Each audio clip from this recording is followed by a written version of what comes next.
एक चीज ऐसी है जिससे कोई भी इंसान, कोई भी सोर्सरर और कोई भी कर्स स्पिरिट भाग नहीं सकता, वो है डेथ। लेकिन एक entity, the honoured one among the haven और अर्थ, द किंग ऑफ कर्सेस, लोग जिसे नेचुरल क्लैमिटी कहते हैं, उसने इस चीज को भी एस्केप करा, अपने डेस्टिनी को चीट करते हुए और 1000 years जीते हुए। माफ कर दो, मैंने कभी इजी। That's the reason कि चैप्टर 1 में जब सुकूना को हमें दिखाया गया है, तब उसे हमें एज अ मम्मी दिखाया गया है। I'm confused right now, G. लेकिन लकी फॉर यू, आज हम डीप जाने वाले हैं और इस चीज को समझने वाले हैं कि आखिर सुकूना कौन है और क्या उसने चीजें करी कि आज वो द किंग ऑफ कर्सेस है।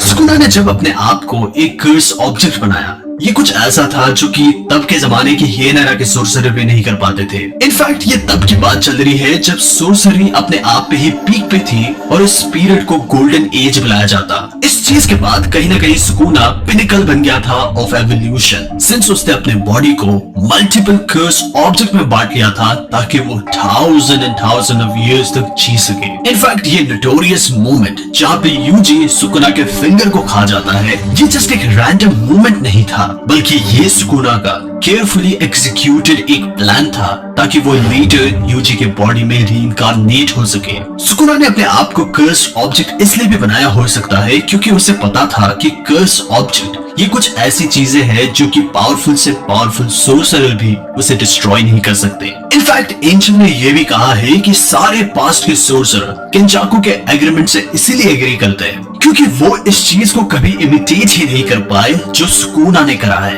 कंफर्म करते हुए कि सुकूना बिल्ट डिफरेंट है। Goddamn right. भले ही सुकूना का एक नेचुरल डेथ हुआ है, सुकूना ने अपने आप को कर्स्ड ऑब्जेक्ट में बांटा, जिसकी वजह से सुकूना मल्टीपल टाइम्स अपने वेसल को चेंज कर सकता है, जो कि एक ऐसी चीज है जो एंजल जैसी सोर्सरर भी नहीं कर सकती। इनफैक्ट ये एबिलिटी इतनी फ्लेक्सिबल है कि केंचाकू ने चैप्टर 55 में कहा था कि सुकूना अपने वेसल को अपनी मर्जी से चुन सकता है। कहीं ना कहीं ये एबिलिटी एक्स्ट्रा ऑर्डिनरी है, सिंस इस एबिलिटी की मदद से वो अपने आप को कहीं पे भी रीइंकार्नेट कर पाता, वो भी अपनी खुद की मर्जी से। चैप्टर 1 में सुकूना इस चीज को मेंशन करता है कि ह्यूमन बॉडी बेस्ट है, जो कि ये इम्प्लाई करती है कि वो कर्स स्पिरिट के बॉडी में भी रहा है। Since over 1000 of years different curses और वेसल ने उसके फिंगर को कंज्यूम किया था। इस चीज का एविडेंस हमें इवन चैप्टर 58 में भी मिलता है, जहां पे ये इंसिडेंट एक कर्स स्पिरिट खुद करता है। लेकिन ये अंटिल चैप्टर 212 था जहां पे सुकूना ने अपने हाईएस्ट स्किल को हमें दिखाया, जब योरोजुकी केओस के बीच में उसने मेगुमी के बॉडी को टेक ओवर किया। उसने अपने सोल को एक फिंगर में कन्वर्ज किया ड्यूफो मेगुमी को देते हुए, ड्यूफो उस टास्क को अकॉम्प्लिश करते हुए जो कि उसने चैप्टर 9 से सोचा था। ये सुकूना की तरफ से काफी बड़ा गैम्बल था, सिंस हमें पता है कि उसके बाइंडिंग वाउस थे विद यूजी। लेकिन सिंस यूजी ने ये सेल्फलेस डिसीजन बनाया था कि वो अपने आप को इस चीज में इंक्लूड नहीं करेगा, देन ये फेल हुआ। यहाँ पे सुकूना का ये इंडिविजुअलिज्म है जो कि शाइन कर रहा है। अगर यूजी काफी मतलबी इंसान होता और इस लूप होल में इस चीज को आइडेंटिफाई करता, तो कहीं ना कहीं कुछ भी चीज रॉन्ग नहीं जाती। वो इस चीज को हाईलाइट करते हुए कि जो चॉइसेस सोर्सरर लेते हैं ये काफी बड़ा इम्पैक्ट लाती है उनके और दूसरों के लाइफ में, और ये काफी अच्छा भी हो सकता है और काफी बुरा भी, क्योंकि लाइफ अपने आप में भी एक गैम्बल है। एस केंजाकू ने इस चीज को मेंशन भी करा है इन चैप्टर 222 कि उसे वो ह्यूमंस पसंद नहीं जो एक्शंस नहीं लेते, भले ही उनकी डेथ उनको देख रही हो। लेटर सुकूना इवन कोडाकू रिचुअल को भी करता है जो कि उसे उसके ट्रू फॉर्म के और पास लेके आता है। कोडाकू रिचुअल हमें कहा गया है कि एक ऐसा रिचुअल है जो कि ऑब्जेक्ट्स को कर्स टूल में बना देता है। बस तुम्हें उस ऑब्जेक्ट को 10 महीने और 10 दिन के लिए मैरिनेट करना है इन बिटवीन ऑर्गेनिजम्स। लेकिन इस केस में सुकूना के डिवोटेड सर्वेंट उरुउमे ने इस रिचुअल को और तेज बनाने के लिए दूसरे एप्लीकेशंस लिए। ऑर्गेनिजम्स को रिप्लेस करते हुए with the corpse of cursed spirits.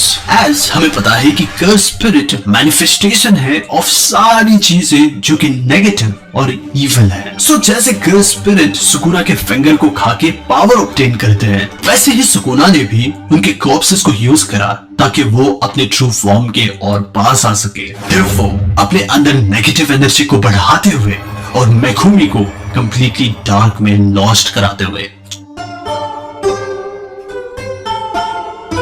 Jujutsu Kaisen concept को फॉलो करता है ऑफ संसारा. ये एक कॉन्सेप्ट है जो कि बुद्धिज्म से अडेप्टेड है, जहाँ पे मानना है कि लाइफ एक सफरिंग है, जहाँ पे ये मानना है कि तुम जीते हो, मरते हो और रीबर्थ लेते हो. इस पूरे साइकिल का कोई शुरुआत भी नहीं, कोई एंड भी नहीं. थस ये संसारा का साइकिल तभी एंड होता है जब एक बीइंग निर्वाणा या फिर लिबरेशन को अटेन करता है अपने डेथ के थ्रू. जुजुत्सु काइसन का मांगा हमें दिखाता है कि गोजो रिटर्न होता है इवन आफ्टर उसके डेथ के बाद, ताकि वो इस वर्ल्ड को बेटर के लिए चेंज कर सके. स्टोरी में ये एक एम्बॉडीमेंट था of Buddhism version of enlightenment का. गोजो रिप्रेजेंट कर रहा था अच्छाई को जो कि पूरी दुनिया के लिए होती है. इन कॉन्ट्रास्ट सुकुना का एनलाइटनमेंट सेल्फिश और इविल है. द स्टोरी इस चीज को दिखा रही थी कि ये एक दूसरे के लिए एग्जैक्टली ऑपोजिट है. इन चैप्टर 220 केंजाकू हमें दिखाता है सुकुना का रियल बॉडी जो कि टेंगेन के बैरियर के अंदर था. सुकुना का खुद का बॉडी काफी अनयूजुअल पोज में था, जहाँ पे हमें दिखाया गया था कि उसका बॉडी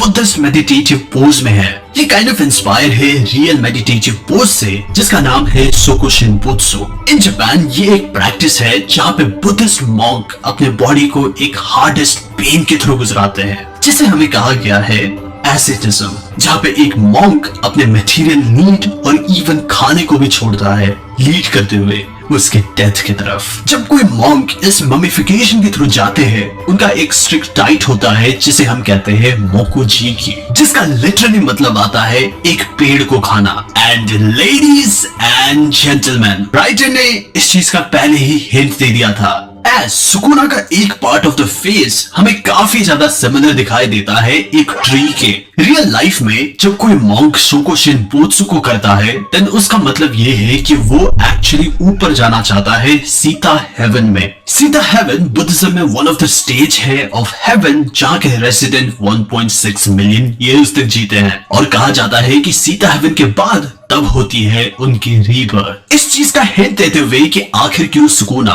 ऑलमोस्ट इमॉर्टल जैसा क्यों है और उसकी लाइफ इतनी लॉन्गर क्यों है as compare to other sorcerer. लेकिन इन चैप्टर 222 हमें एक और बड़ी चीज रिवील होती है. वो सुकुना नहीं था जिसने अपने बॉडी को इस ममिफिकेशन प्रोसेस से गुजराया. सुकुना इस चीज को स्टेट करता है कि वो टेंगेन था जिसने उसके बॉडी को ममिफिकेशन से गुजराया, और वो इस चीज को काफी आयरोनिक बुलाता है. आफ्टर ऑल ये चीज स्टेटेड था कि एट द टाइम जब सुकुना जिंदा था, ये स्टेटेड था कि वो कभी डिफीट ही नहीं हुआ, मीनिंग उसकी रियल डेथ एक नेचुरल कॉज से हुई थी. वो मास्टर टेंगेन था जिसने उसके बॉडी को प्रिजर्व रखा और इस चीज का ख्याल रखा कि ये बॉडी इवन हजारों सालों के बाद भी बिल्कुल सही रहे. दैट्स द रीजन कि सुकुना का बॉडी हमें बैरियर के अंडर मिलता है जो कि टेंगेन गार्ड करता है. नाउ ये चीज काफी ज्यादा सेंस बनाता है कि एंटायर टाइम ये मास्टर टेंगेन था जिसने पूरे जापान में बुद्धिज्म को स्प्रेड करा इन द नारा पीरियड, और इवन जुजुत्सु के बेसिक स्ट्रक्चर को भी बिल्ड करा जो कि अप्रोक्सीमेटली था 1200 साल पहले, जो कि इवन सुकुना के पीरियड से भी काफी पीछे है. दैट्स हाउ टेंगेन काफी ज्यादा नॉलेजेबल है even as compare to king of curses Sukuna. ये हाईलाइट करता है इस फैक्ट को कि आज जो सोर्सरी हम देखते हैं ये काफी ज्यादा इन्फ्लुएंशियल रहा होगा हियन एरा वाले पीरियड से, स्पेशली इन कैरेक्टर केंजाकू, टेंगेन और सुकुना की वजह से. सिंस ये सुकुना का इमोर्टैलिटी वाला एबिलिटी एक ऐसी एबिलिटी थी जो कि तब के हियन एरा वाले सोर्सरी भी नहीं कर पाए थे. ये भी ऑब्वियस है कि टेंगेन के स्टार प्लाज्मा वेसल वाले चीजों की वजह से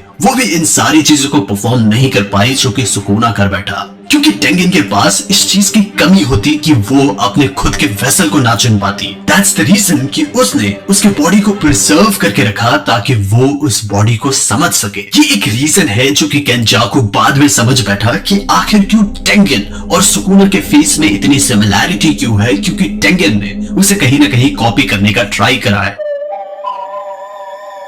लेकिन चीजें काफी ज्यादा चेंज हुई in the modern era. Even के अकातामी ने यहाँ पे हमें शेक्सपियर के हैमलेट को भी दिखाया, जहाँ पे सुकूना अपने ही स्कल को देखता है और उसे आयरॉनिक कहता है। ये डिराइव हुआ है इस सेइंग से, जहाँ पे कहा गया है the path of glory lead but to the grave. ये रेफर करता है उस पर्टिकुलर आइडिया को कि तुम डेथ को एस्केप नहीं कर सकते, भले ही वो कोई भी हो जिसने ग्लोरी को अचीव किया हो या फिर ग्लोरी को अचीव ना करा हो, उसकी डेथ इवेंचुअली होने ही वाली है। सो सुकूना का स्ट्रॉन्गेस्ट होना यही उसके लोनलीनेस का कारण बना था, जो कि हमें कहा गया था इन चैप्टर 221। सिंस उसके जुजुत्सु के बैटल के लिए ट्रू लव कभी पूरा ही नहीं हुआ अंटिल उसका मुकाबला हुआ सातोरू फ्रिकिंग गोचो के साथ, जिसका बर्थ 1000 साल बाद हुआ और सुकूना को अपने ड्रीम को अचीव करने के लिए उसे इन सारे प्रोसेस से गुजरना पड़ा। इन एडिशन पहले मॉन्क जिसने ये शिकन शोबुत्सु को परफॉर्म किया था, ये था around 1100। Coincidentally enough jujutsu Kaisen के वर्ल्ड में भी सुकूना 1100 साल के अराउंड ही एक ह्यूमन से किंग ऑफ कर्सेस बनता है, जो कि ये दिखाती है कि जुजुत्सु काइसेन के राइटर मेटाफोरिकल वे में रियल लाइफ कॉन्सेप्ट को एनिमे में रिप्रेजेंट करते हैं। इस चीज का प्रूफ हमें वापस मिलता है क्योंकि केंजाकू को उसका बॉडी हीरा प्रोविंस में मिला है। In real life hero province ही वही जगह है जहां पे हमें बताया गया था कि ह्यूमन सुकूना एग्जिस्ट करता था, और ये सारी चीज कही गई है निहोन शोकी में। निहोन शोकी ये जापानीज हिस्ट्री का रियल लाइफ में one of the most oldest book है, जहां से राइटर ने सुकूना के लिए इंस्पिरेशन लिया था। And for the fun fact, क्यों ना तुम नीचे कमेंट करो कि नेक्स्ट वीडियो के लिए कौन सी टॉपिक होनी चाहिए। Let us know in comment कि आखिर तुम्हें यहाँ तक वीडियो कैसी लग रही है। हिस्टोरिकली ये कहा गया है कि हीरा प्रोविंस के लोग सुकूना को वर्शिप करते। इनफैक्ट सुकूना को बेनोवलेंट गार्डियन माना जाता। लेकिन ये काफी ज्यादा अलग है जिस तरीके से ये बुक निहोन शोकी उसे डिस्क्राइब करती है। एज निहोन शोकी में उसे एक विलन कहा गया है, जहाँ पे वो हीरा प्रोविंस के लोगों को तंग किया करता। निहोन शोकी इवन उसे इस हद तक डिस्क्राइब करती है, ये कहते हुए कि वो एक मर्डरस डिसेंडेंट था जिसने एक जेनोसाइड को कमिट किया। इसका मतलब ये है कि सुकूना फ्रॉम जुजुत्सु काइसेन काफी ज्यादा रिसेंबल करता है निहोन शोकी वाले सुकूना से, एक एपिटमी ऑफ इविल। ये स्टोरी हम इवन वापस से देखते हैं in chapter 219। In fact word for word, बार फॉर बार हियन एरा के लोग सुकूना से इतना डरते कि वो उसे वर्शिप किया करते और उसे एक डीटी कहा गया है। डिस्पाइट सारे लोग उसे मॉन्स्टर कंसिडर करते, लेकिन भले ही लोगों को ये पता था कि सुकूना एट्रोसिटीज और वायलेंस को कमिट करता है, स्टिल तब के जमाने के लोग उसे सैक्रिफाइस देते ताकि वो उसके गुडविल को ले सके। Gege Akutami the writer of Jujutsu Kaisen ने इस चीज को स्टेट करा है कि सुकूना हमेशा से ही एक नेचुरल डिजास्टर की तरह था, भले ही वो तब से जब से वो एक ह्यूमन सोर्सरर था। सुकूना के पास पहले से ही ह्यूमैनिटी नाम की कोई चीज नहीं थी। इनफैक्ट ये कुछ ऐसी चीज थी जो कि काफी इंटेंशनल था। अगर तुम इस चीज को नोटिस करो, देन सुकूना अपने आप को आइडेंटिफाई नहीं करता एज ए कर्स स्पिरिट, और ना ही वो अपने आप को एज ए ह्यूमन आइडेंटिफाई करता है। सुकूना का मानना है कि वो बियॉन्ड है हर एक चीज से, और वो कहीं ना कहीं गॉड स्टेटस रिसीव कर चुका है। अकॉर्डिंग टू सुकूना, कर्सेस उसके लिए इंसेक्ट है, और वो इवन जोगो को भी ये चीज स्टेट करता है इन चैप्टर 116 कि ये काफी फूलिश थॉट है, जहाँ पे वो ये डिजायर करता है कि वो ह्यूमन बने। डिस्पाइट सुकूना के पास ये टाइटल है ऑफ किंग ऑफ कर्सेस, लेकिन स्टिल वो इस वर्ड कर्स को ही पेटी करता है। सुकूना के लिए ये मैटर नहीं करता कि तुम ह्यूमन हो या फिर कर्स स्पिरिट। सुकूना अपने आप में ही एक डिफरेंट लीग में है। ये सेम सुपीरियोरिटी हम देखते हैं इन चैप्टर 214, ये कहते हुए कि ह्यूमंस अपने आप में ही काफी वीक है, लेकिन स्टिल वो इस लाइफ को चाहते हैं और वो हैप्पी रहना चाहते हैं। लेकिन गौर करने वाली बात ये है कि वो जोगो को ये जरूर कहता है कि बी प्राउड, क्योंकि वो स्ट्रॉन्ग है। क्योंकि सुकूना ने उसके खिलाफ अपने एक फायर टेक्निक को यूज करा है, भले ही जोगो एक वोल्केनिक कर्स है। नाउ शायद से तुम कंफ्यूज हो कि एबीडी वो आखिर उसको प्रेज क्यों करता है। वेल, ये हमें लेके आता है सुकूना के फंडामेंटल थिंकिंग के ऊपर। सुकूना के लिए स्ट्रेंथ सबसे जरूरी चीज है beyond everything. That is the reason कि उसने मल्टीपल टाइम्स ये स्टेट किया है कि हायरार्की हमेशा पावर के लेवल में बननी चाहिए। लेकिन बस इस चीज को देखो कि भले ही सुकूना एक इविल कैरेक्टर है, बट स्टिल वो एक लौता एंटिटी है जो कि ऑनर्ड है अमंग हेवन एंड अर्थ। ये हमें वापस लेके आती है रियल लाइफ वाले निहॉन शॉकी में, जहाँ पे उसका कैरेक्टर एक सर्वर्शन दिखाता है। यहाँ पे हमें एक स्टोरी कही गई है दो ट्विन प्रिंस के बारे में, प्रिंस ओसु और प्रिंस टाकेरू। टाकेरू को सुकूना रिप्रेजेंट करता है। टाकेरू को अपने फादर से ये ऑर्डर मिला था कि वो अपने भाई ओसु को कुछ मैनर्स सिखाए, बट स्टोरी में इंस्टेंट टाकेरू ओसु को मार देता है। इस चीज की वजह से एक पॉसिबल थ्योरी बनती है कि सुकूना के पास एक ट्विन ब्रदर है जिसे सुकूना ने या तो मार दिया या फिर कहीं ना कहीं उसे कंज्यूम कर दिया। जहाँ पे उसका एवोल्यूशन हुआ और वो बना king of curses. Jujutsu Kaisen के वर्ल्ड में एक ट्विन का होना काफी बड़ा प्रॉब्लम है। ये दोनों ट्विन्स के ग्रोथ को काफी हद तक रोक देता है। इस चीज का काफी बढ़िया एग्जाम्पल है माई और माकी।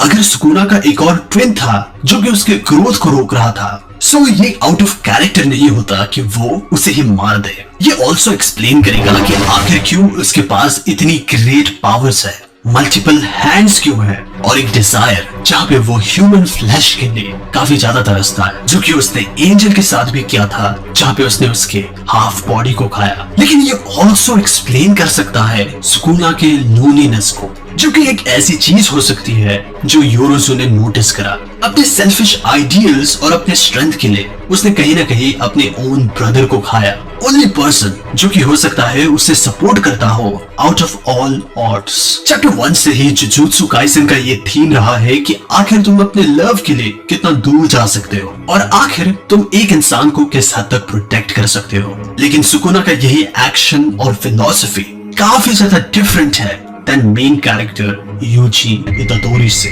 भले ही यूजी ने स्टार्ट करा था विद नथिंग, जहाँ पे उसके पास कोई नहीं था, लेकिन at the end of the day वो हर किसी को गेन करता है, फैमिली को गेन करता है, फ्रेंड्स को गेन करता है। और सुकूना हो सकता है कि एक ऐसा कैरेक्टर हो जिसने इस चांस को लूज करा of attaining unconditional love. In exchange उसे मिला ये इवन एनलाइटनमेंट।